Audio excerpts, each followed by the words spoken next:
Hi everyone, I'm glad you stopped here first. Today I wanted to talk to you about why bioindividuality and functional medicine are going to be more effective for you in getting over or thriving with your disease diagnosis.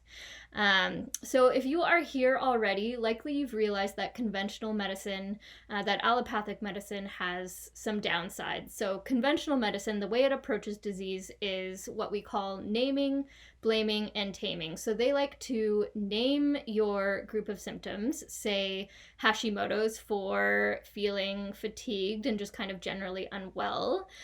Then they like to blame that diagnosis for all of the symptoms, and then they would tame it with some sort of prescription medicine like Synthroid. So this is very reductionist, and it really leaves you kind of stuck in that diagnosis. So just to drive it home, I'm going to share a picture with you. Hold on one. So I'm going to share a couple of my favorite lessons from functional medicine, and this quote sums it up pretty well. There is no disease in the body, only dis-ease. So instead of thinking of illness as permanent, you can think of it rather as a compensatory act by the body. Using fatigue, for example, that's a good one. So say you're experiencing fatigue. Well, this could be your body's way of saying, hey, we're dealing with toxicity or some sort of hidden infection right now. Your mitochondria are really zapped dealing with that, so we can't produce enough energy for you to go to the gym or even go to work right now. So that would be one really good example.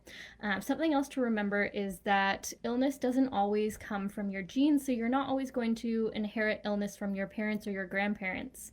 The environment and your microbiome and the choices you make determine how your genes express. Biochemistry plays a role in this, and then this allows us to think of wellness or illness more on a spectrum, and we can veer towards one or the other depending on the state of our body and the choices that we're making.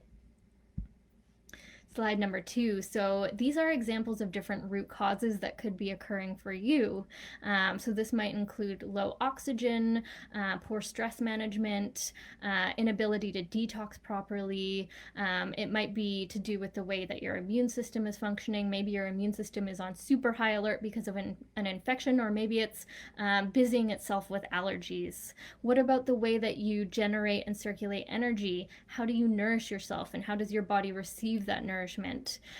Genetic predispositions and infections play a role, as do beliefs and expectations. And then I love this quote as well. So asking what kind of person has this disease or diagnosis versus what kind of disease does this person have.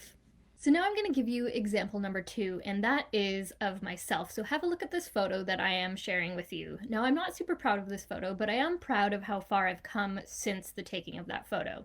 And that photo was taken around the time that I was diagnosed with Hashimoto's, but still following the allopathic method of treatment.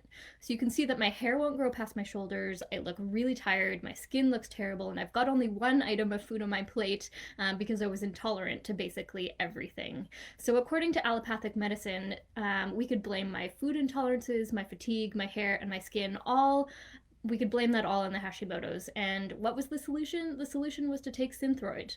And when Synthroid didn't work, well, we upped the Synthroid. And it wasn't too long before I decided that that wasn't enough for me, and I started using functional and integrative medicine, which revealed that the root causes for my health issues were heavy metals and microbial imbalance, as well as difficulties detoxing.